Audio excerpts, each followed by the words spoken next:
Wonderful mic. Is the mic wonderful? Is it sounding right? Wonderful. Thank you.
Every time you laugh just a little, take one step closer, solving the riddle.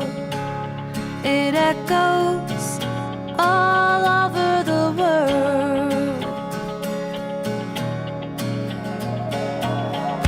Every time you open to kindness, make one connection used to divide us.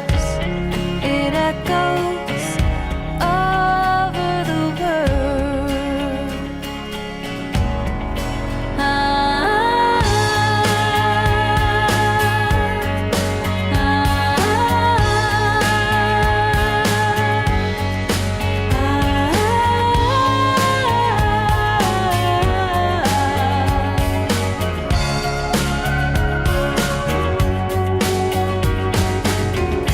Every time you choose one more morning, goodness or meanness, life has one warning.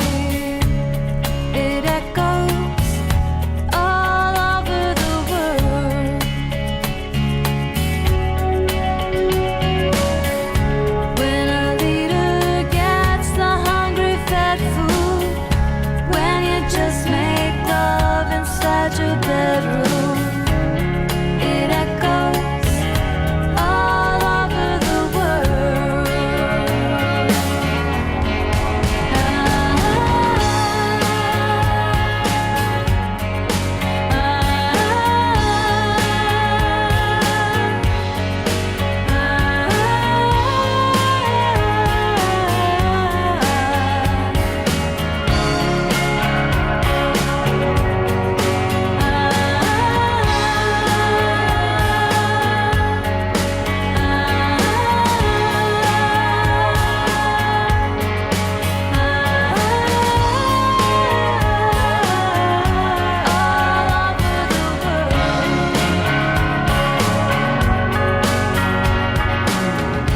Every time you love just a little, take one step closer, solving the riddle.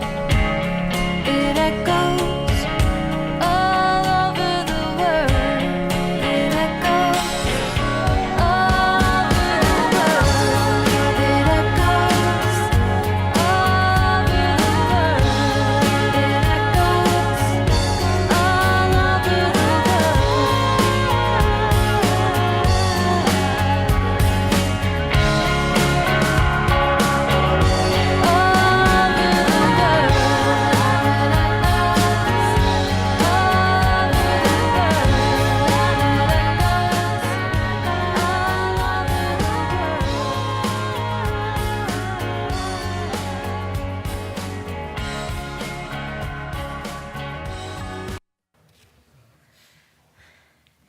Welcome to St. John's Unitarian Universalist Church. We've come together today to celebrate the life of Laura Clevenger. Laura was a bright, colorful presence for those lucky enough to know her. After our celebration of her life, you're invited to go across the hall for a reception in our fellowship hall. If you're new to St. John's, you can get there by going down the stairs and across the hall into the room with the double doors. If you need a restroom, head in the same direction, but turn right before the doors. Or you can ask someone who knows someone who looks like they've been around a while. Laura requested that her service be here at St. John's. She considered this community and Unitarian Universalism her spiritual home. We are honored to host the celebration of her life today.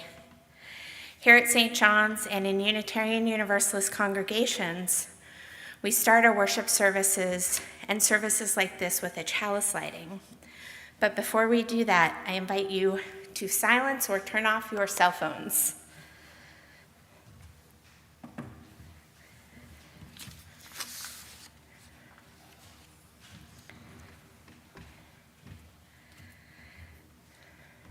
We light this chalice for Laura Clevenger, whose life was a canvas of adventure and color. She painted courage into her days and offered healing through the gentle gift of art. Her spirit shone like a flame, warm, daring, and kind. May this light remind us that her beauty and compassion still shine within and around us. And today we are also honoring those who loved Laura and whom she loved deeply, those who went before her into the mystery. Their lives shaped hers, and their memories live in her story. We light these candles as signs of their enduring presence with us.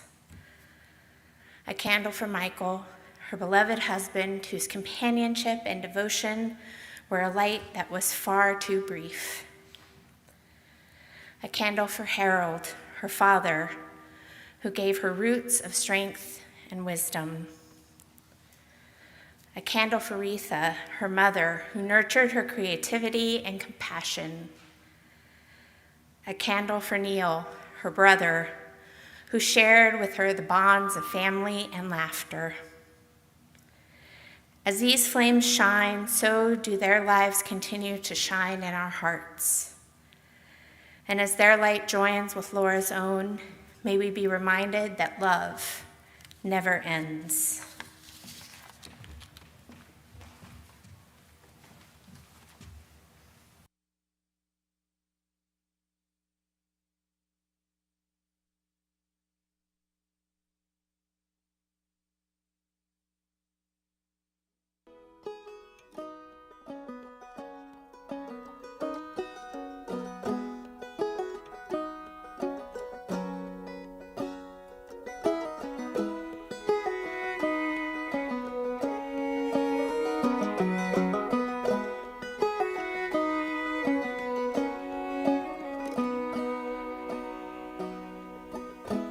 You belong among the wildflowers. You belong on a boat out at sea.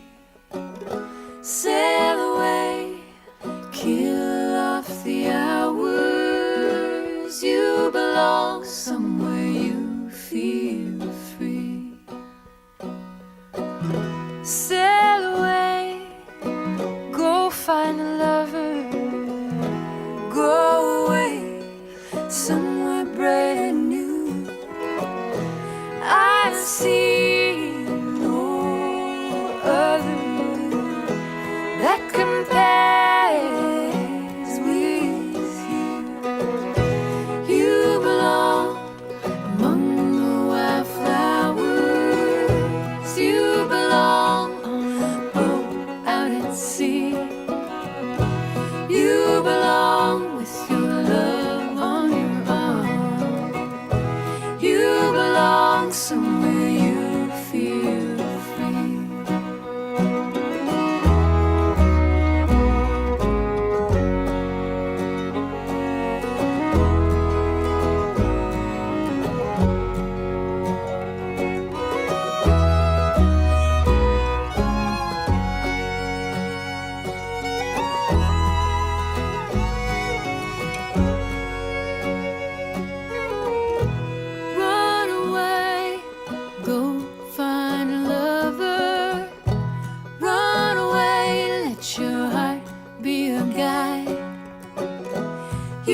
deserve the deepest of cover. You belong in that home by and by.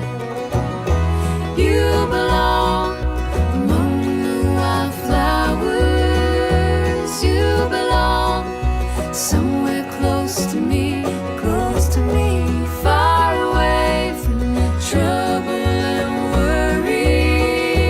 You belong somewhere you feel. You belong among the wildflowers. You belong somewhere close to me, far away from the trouble and worry. You belong somewhere you feel free. You belong somewhere you feel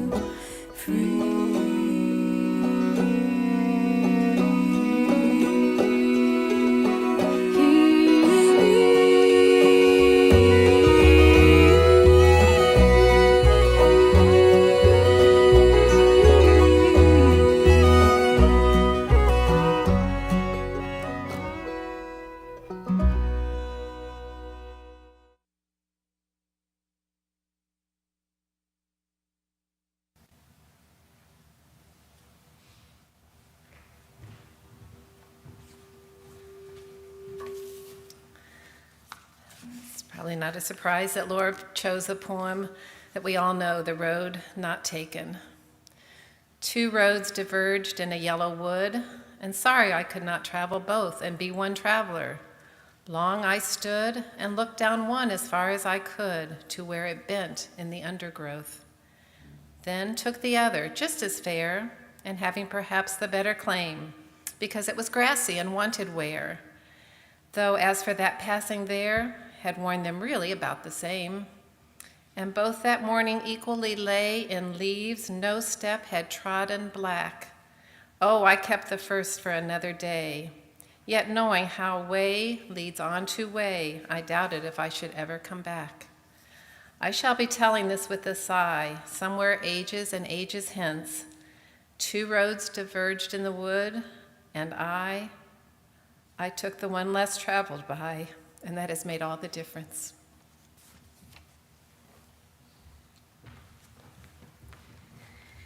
Our next song is One Voice, and you will see the lyrics to it up on the screen. Feel free to sing with any part you but you are particularly invited to sing along to This Is the Sound of All of Us in that verse.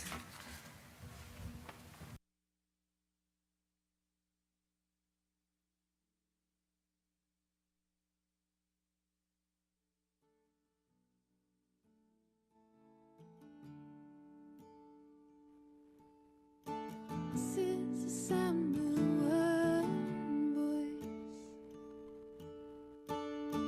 one spirit, one voice, the sound of one who makes a choice. This is the sound of one voice. This is the sound of one voice.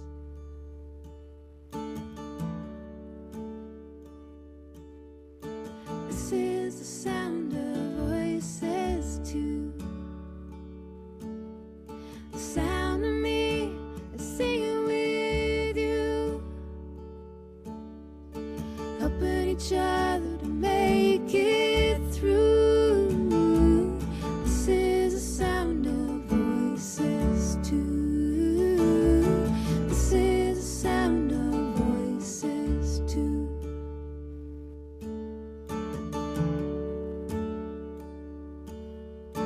This is the sound of voices.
USA.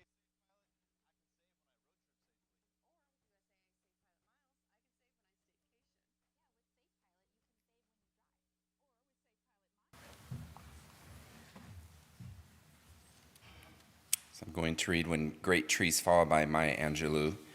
And Laura planned this service, and in her notebook, she said, I was more of a medium tree, but I liked that I had a positive impact, and she definitely did. When great trees fall, rocks on distant hills shudder. Lions hunker down in tall grasses, and even elephants lumber after safety. When great trees fall in forests, small things recoil into silence, their senses eroded beyond fear. When great souls die, the air around us becomes light, rare, sterile. We breathe briefly, our eyes briefly see with hurtful clarity. Our memory, suddenly sharpened, examines, gnaws on kind words unsaid, promised walks never taken. Great soul dies, and our reality, bound to them, takes leave of us. Our souls, dependent upon their nature, now shrink, wizened. Our minds, formed and informed by their radiance, fall away. We are not so much maddened as reduced to the unutterable ignorance of dark, cold caves. And when great souls die, after a period, peace blooms, slowly and always irregularly. Spaces fill with a kind of soothing electric vibration. Our senses, restored, never to be the same, whisper to us. They existed. They existed. We can be and be better, for they existed.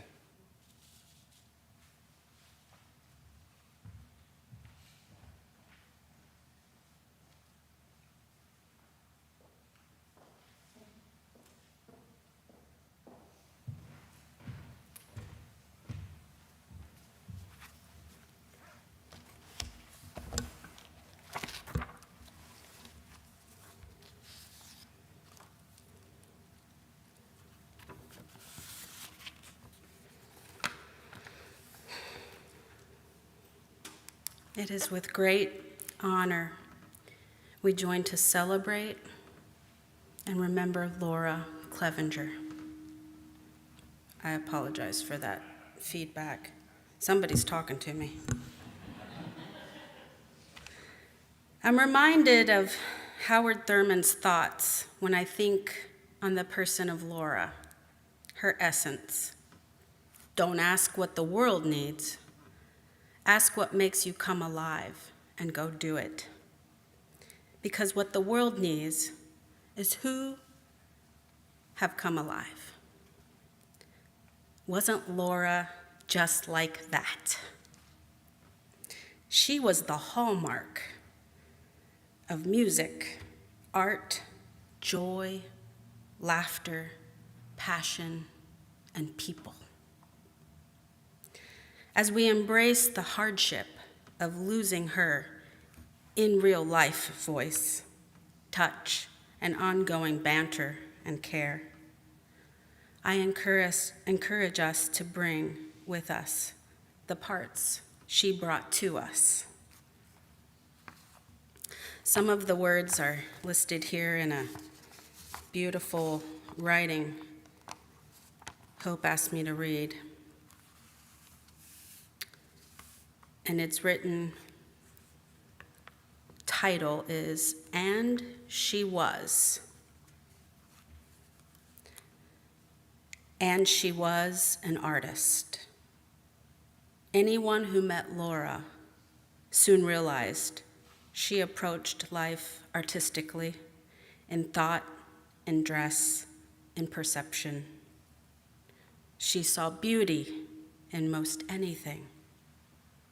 Even her birthday and Christmas gifts were a reflection of her artistry, thoughtfully chosen, beautifully wrapped, making the gift feel like a miniature work of art.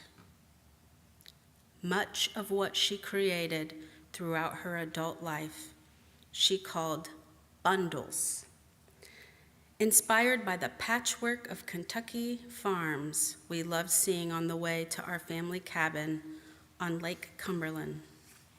She was endlessly versatile, creating baskets, watercolors, collages, and handmade bookmarks. Treasures she shared with friends and family, some of which are displayed here today.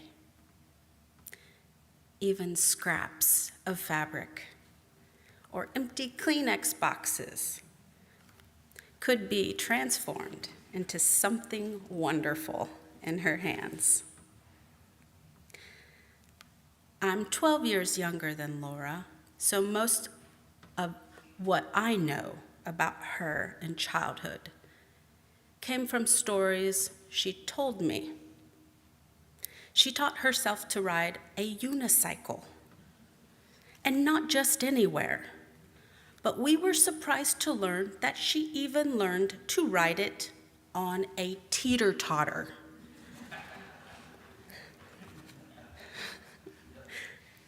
Much like my brother and dad, she learned slalom water ski on the family boat.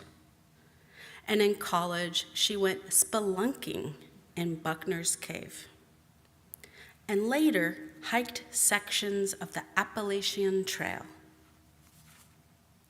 When she left for college, I didn't care about her career plans.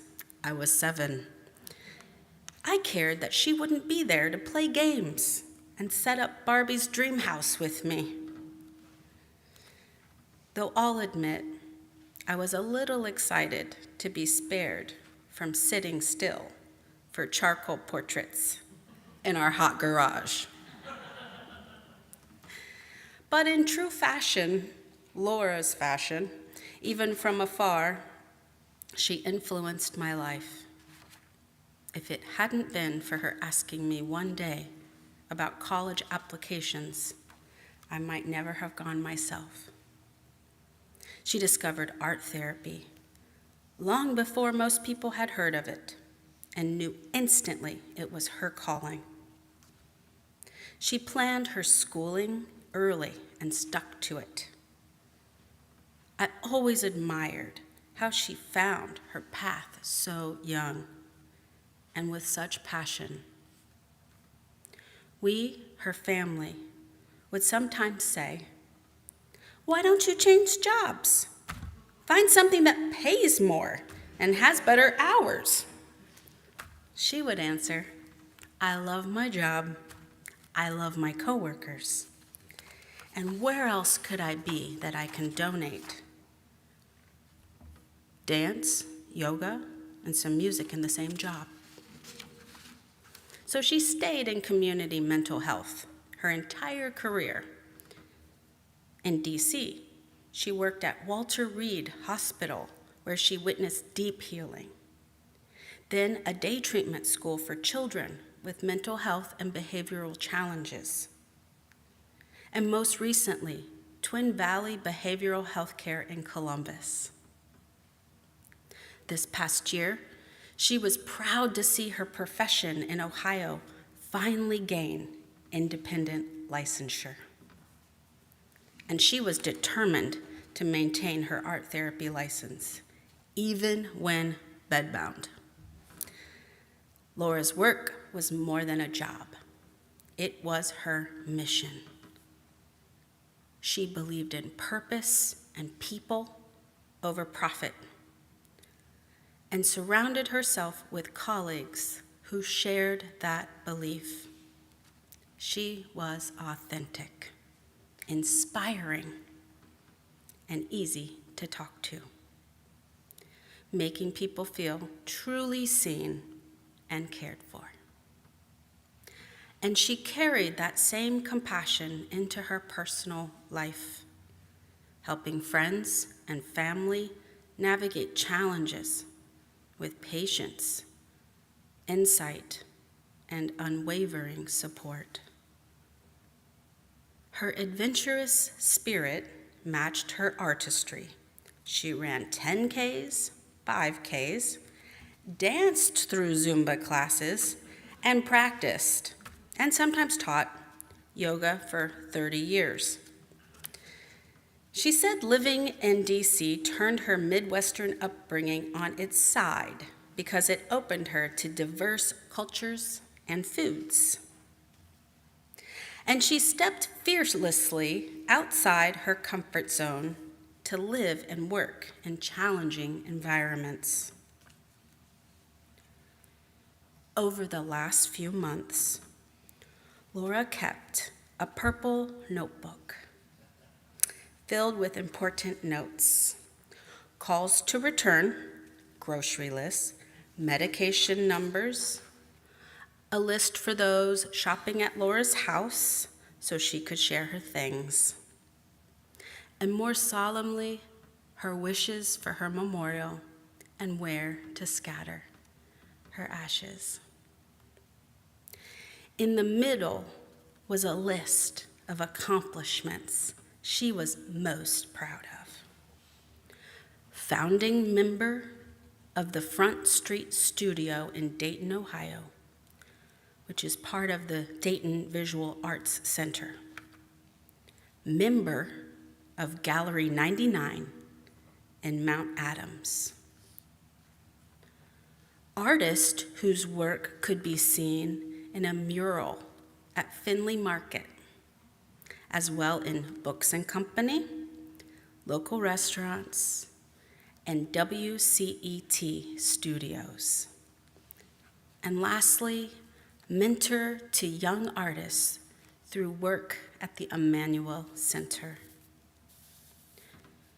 What I will always remember most about Laura is her unmistakable, unabashed laugh. That she lived in what some might call organized chaos, yet could diagram where almost anything in her house was. That her life was one of creativity, courage, compassion, and joy. Joy that shined through even her deepest sorrows. This is her legacy, living on in countless lives she touched, the art she created, and the laughter and love she shared so freely. And she was my beloved big sister. Thank you again for letting me be a part of this service. Getting to know Laura over the last chapter in her life as her hospice chaplain was invigorating, inspiring, also challenging. I did not know how she was able to keep that bed so organized. Even in the inpatient unit, she had such a determined, organized manner that I felt ashamed for not being able to be so organized. So it is with honor and gratitude we continue to offer love back to Laura and her family on the ways that they shared her with us, and we get to share back. Thank you.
It is a tradition here at St. John's to open up part of a service to allow people to share stories. So we want to invite you at this time, starting with Holly, if she's still up for it, to come forward and share a story of Laura and how she impacted your life.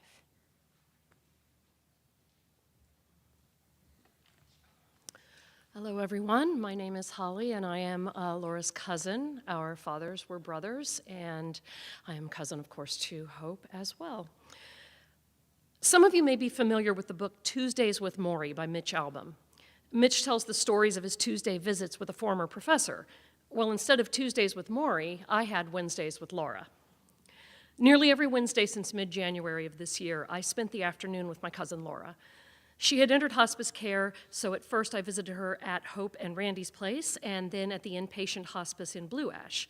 The visits were partly practical. Laura needed help in the afternoons while her family were at work or in school. I was just one of a rota of weekly visitors. Excuse me. I think it's a testament to Laura that she had so many people eager to give their time to her. Obviously, I've known Laura my entire life. Excuse me.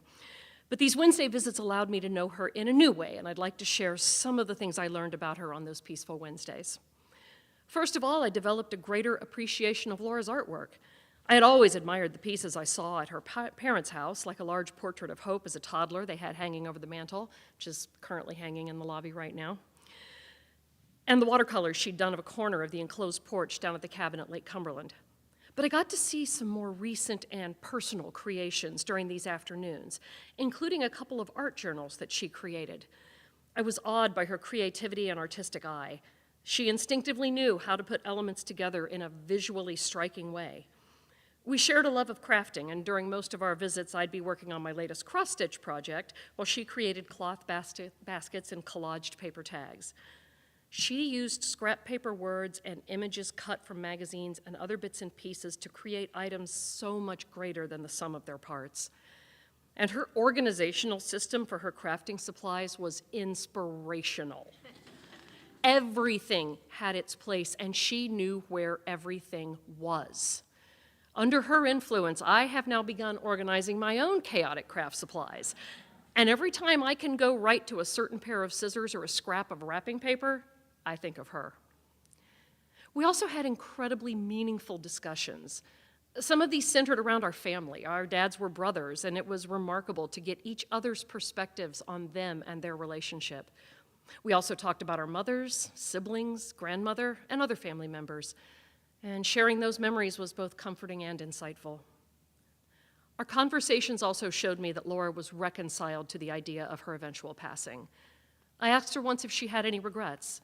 She responded that she wished she'd had more time to enjoy her retirement, but she immediately followed that up by saying that now she had unlimited time to read whatever she wanted, watch whatever she wanted, and craft to her heart's content. Her other regret was leaving her sister so much sooner than she ever wanted to. Laura fully understood the burdens that Hope was carrying, and her love and support for her sister were constant and boundless. She also spoke with great love of Mary Alice, who did so much for her, including taking her to Columbus for her last trip to her dearly loved home. But other than those two items, I never heard Laura express any regrets. She had spent her life doing work that she loved. She'd been blessed with a decade with Michael, her beloved husband, and she had family that she loved dearly and who loved her back just as much. She had a circle of devoted friends and maybe more than a lifetime's worth of beautiful memories. And she added to those memories during this past year, visits with loved ones, getting to know those who cared for her. Ask somebody who knows about what she wrote about her hospice caregivers in her purple notebook. And watching the wildlife outside her window. At Hope and Randy, she had a great view of the birds who perched in the tree just outside that window, and she was often accompanied in her bird watching by the family cat, Sid. At the Blue Ash facility, her days were full of watching rabbits, geese, squirrels, and deer as they paraded past her huge picture window. Every Wednesday, I looked forward to the wildlife report and the pictures that she took on her tablet. In return, I would send her pictures of interesting items I found while antiquing, generating text conversations where we reminisced about those brightly colored metallic cups that would sweat up a storm when they held something cold, and that Dennis the Menace mug we both remembered from the cabin, which I found in an antique mall and had a major flashback. Throughout all the Wednesdays that I spent with her, Laura radiated peace, calm, and acceptance. I occasionally saw her mildly frustrated or irritated, but never angry, bitter, or sad. She faced the end of her life with an acceptance that I can only dream of. At her center, Laura knew who she was, knew where she'd been, and was ready for where she was going. Singer-songwriter Harry Chapin once shared a memory of something his grandfather told him, and I'd like to paraphrase that here.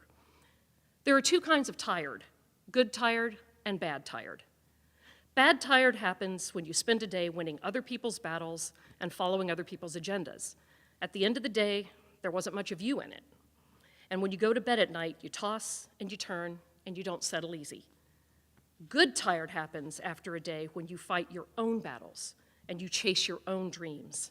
And whether you won or you lost, when you go to bed at night, you settle easy. At the end of her life, I believe Laura was good tired. And I believe at the very end, she settled easy.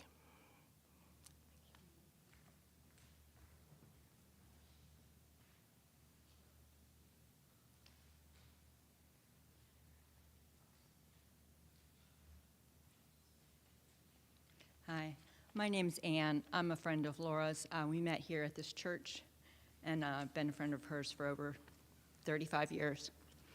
And today in my journal, I wrote her a letter. I hope that she's here in spirit with us. I feel she is.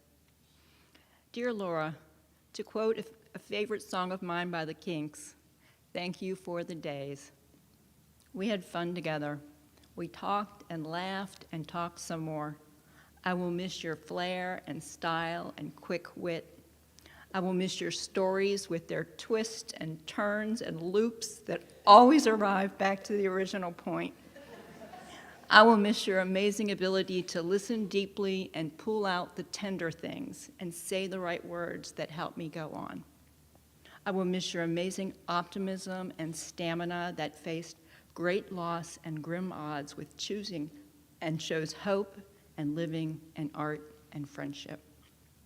I will miss your smile and your laugh and your long, funny texts. I will miss your humor and joy. Thank you for the days, Laura. I will always hold you in my heart, and I am forever uplifted from knowing you.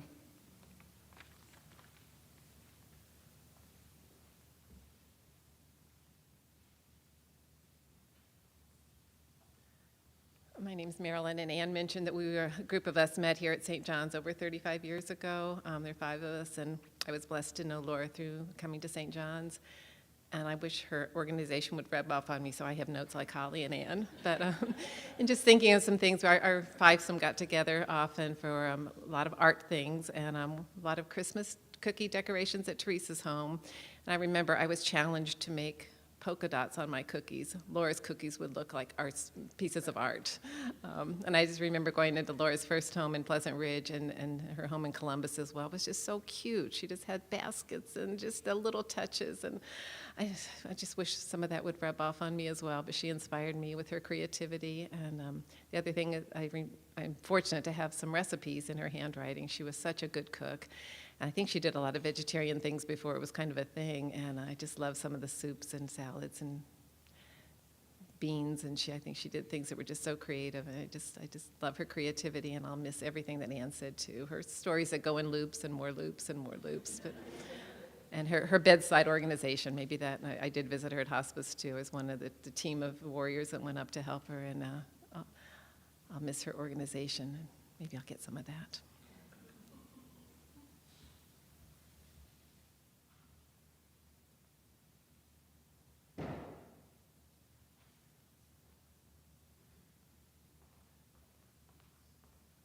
So hi, I'm Teresa. I took care of the schedule of visits. And thank you, Marilyn, for not writing anything down because I didn't either. So I met Laura here also. And the little group we found has lasted all this time. Through thick and thin, when we were young and single, we both bought houses about the same time and talked about plants and decorating, and I always felt like I brushed up to coolness because I was pretty dorky and Laura was so cool, and I could just be like, I'm with her. And we'd go out and do things, and it was always just fun being with her. And there's people in your life that kind of change the whole course of things. And Laura fixed me up with my husband. There he is, my pride and joy. I have 3 wonderful children. He's been a great partner, and I feel like Laura, and I know you had a part in it, but Laura knew we belonged together, and we did. These last few months visiting her at the hospice and at Hope's house, it kind of felt like old times. I would just sit there, we'd hang out, she'd do art, we'd chat, we'd banter. She'd talk about 100 things, and I'd pull them in, as was my job. And she was just a joy to be with. She lived life to the fullest, and I'll always be glad that I knew her. So.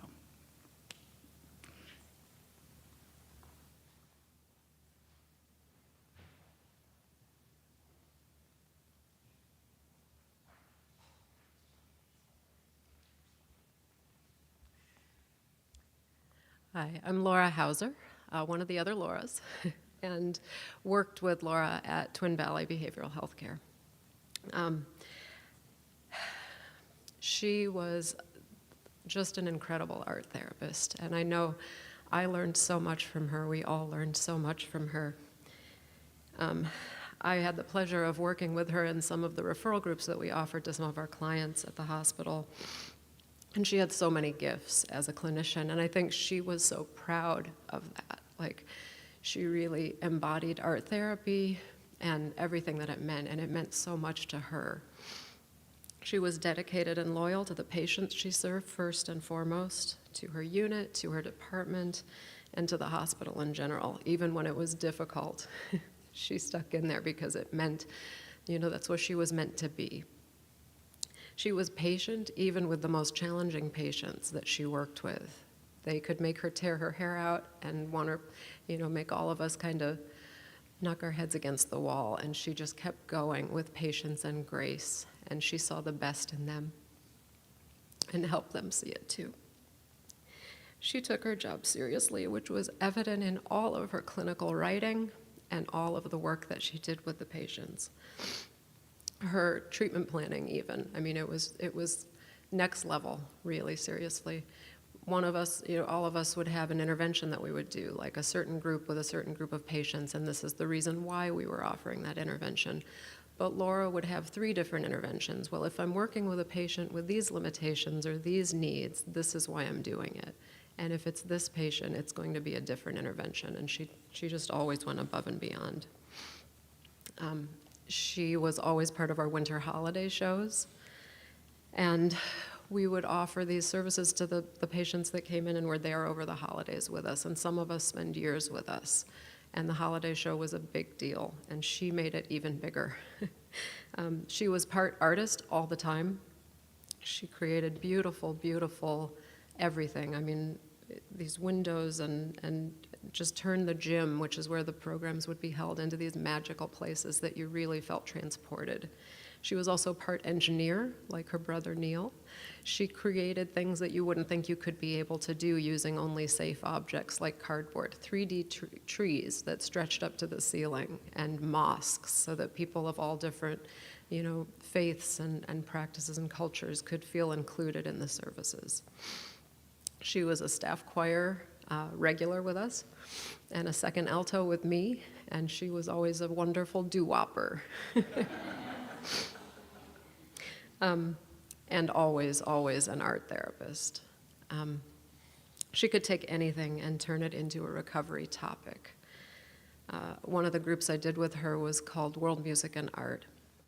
And she would introduce these wonderful concepts. The patients that we worked with would choose the cultures that they wanted to learn more about.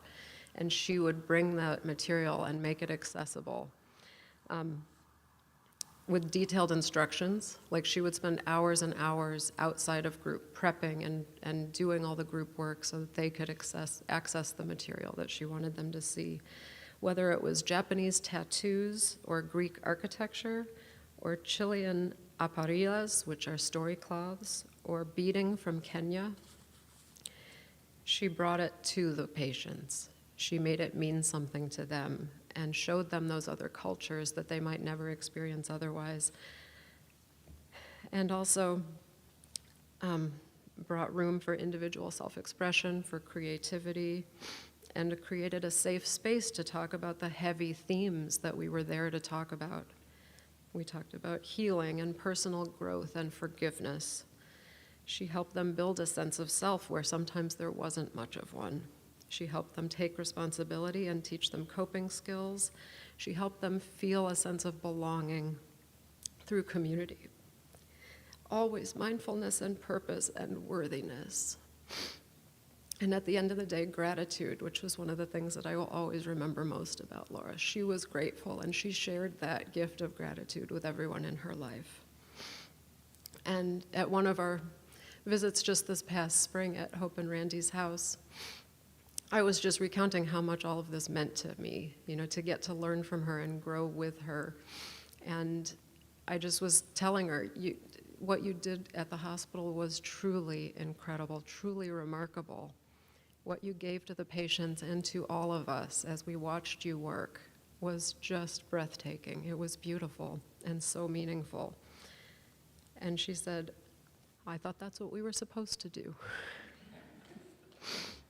And I thought that sums up her humility right there. She was just doing her job, but to all of us, it was so much more than that.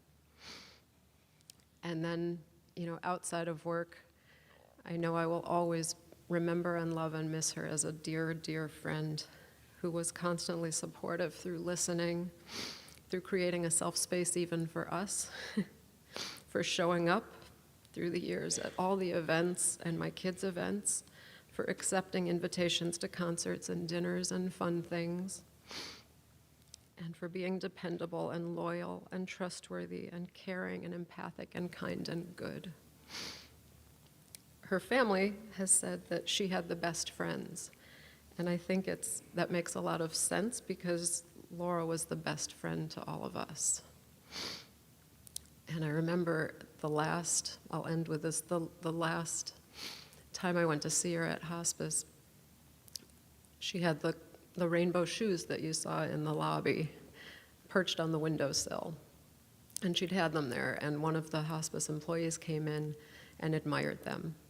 And she explained, when I went to work as an art therapist, I had to look professional, but I would always have fun shoes. And these shoes are the shoes that will never stop adventuring. So today I'm here to say thank you, Laura. And I'm wearing rainbow shoes.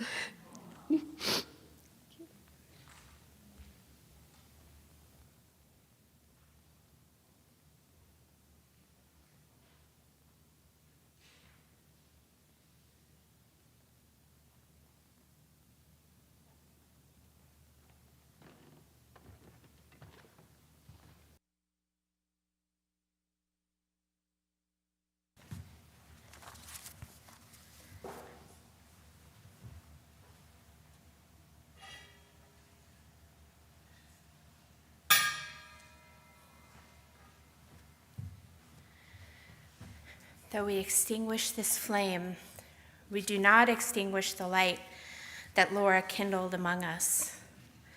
Her courage, her artistry, her sense of adventure, these remain, glowing in memory and in the lives she touched. May we carry her colors forward, painting the world with compassion, creativity, and love. During our final song today, we want to invite you to come forward and pass by the table and join in creating an art piece for Laura. And to do that, we invite you to take any of the stones that call to you and place them in the sand bowl. This is something we do here at St. John's every week. So we'll do that while the music plays, and maybe if people are still going, we'll play the music twice.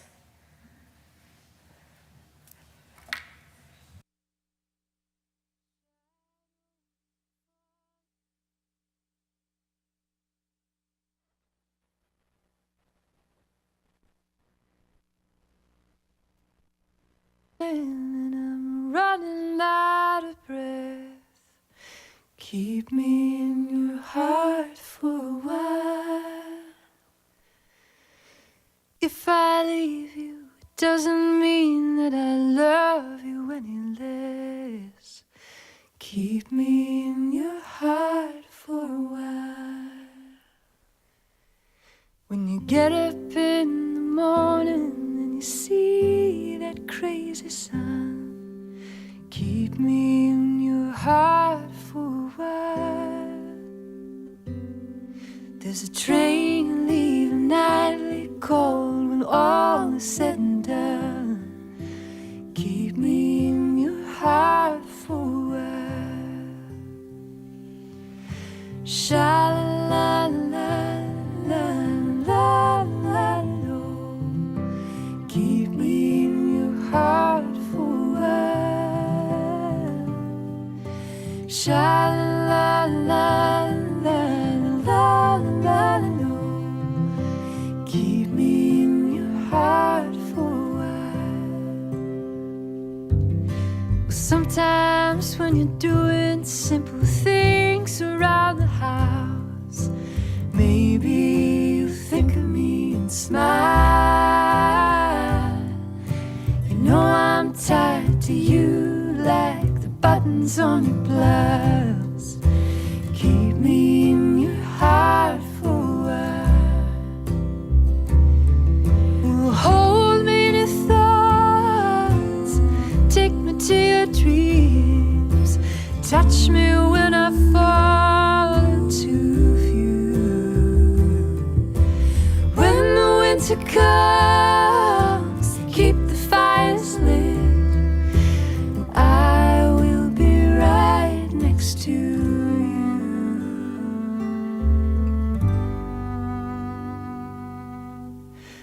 Engine drivers headed north up to Pleasant Street.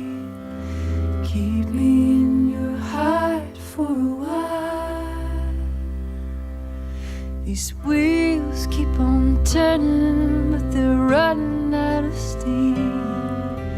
Keep me in your heart for a while. Sha-la-la-la-la-la-la-lo. Keep me in your heart for a while. Sha-la-la-la-la-la-la-lo. Keep me in your heart for a while.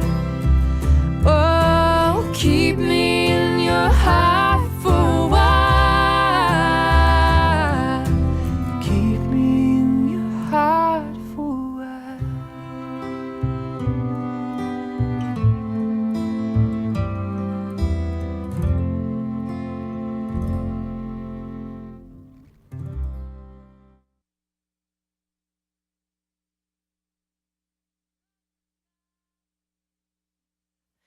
Keep me in your heart for a while.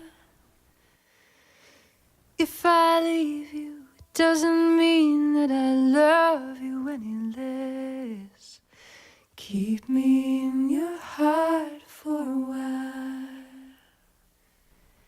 When you get up in the morning and you see that crazy sun, keep me in your heart for a while. There's a train leaving nightly cold when all is said and done. Keep me in your heart for a while. Sha-la-la-la-la-la-lo. Keep me in your heart for a while. Sha-la-la-la-la-la-lo. Keep me in your heart for a while. Sometimes when you're doing simple things around the house, maybe you think of me and smile. You know I'm tied to you like buttons on your blouse. Keep me in your heart for a while. Hold me in your thoughts, take me to your dreams, touch me when I fall into view. When the winter comes, keep the fires lit. I will be right next to you.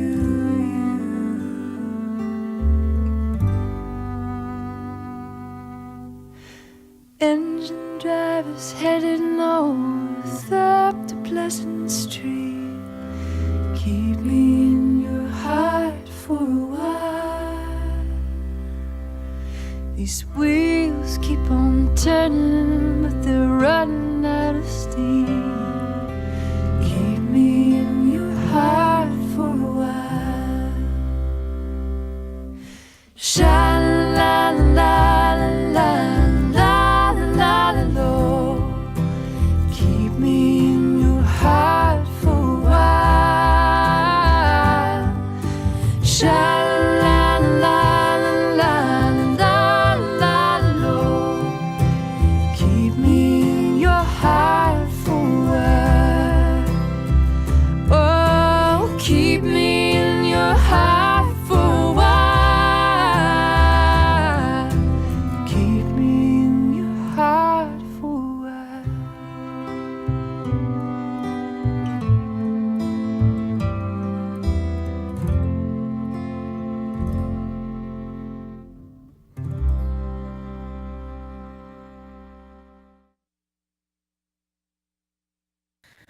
Go in peace, go in love, paint the world in beautiful colors.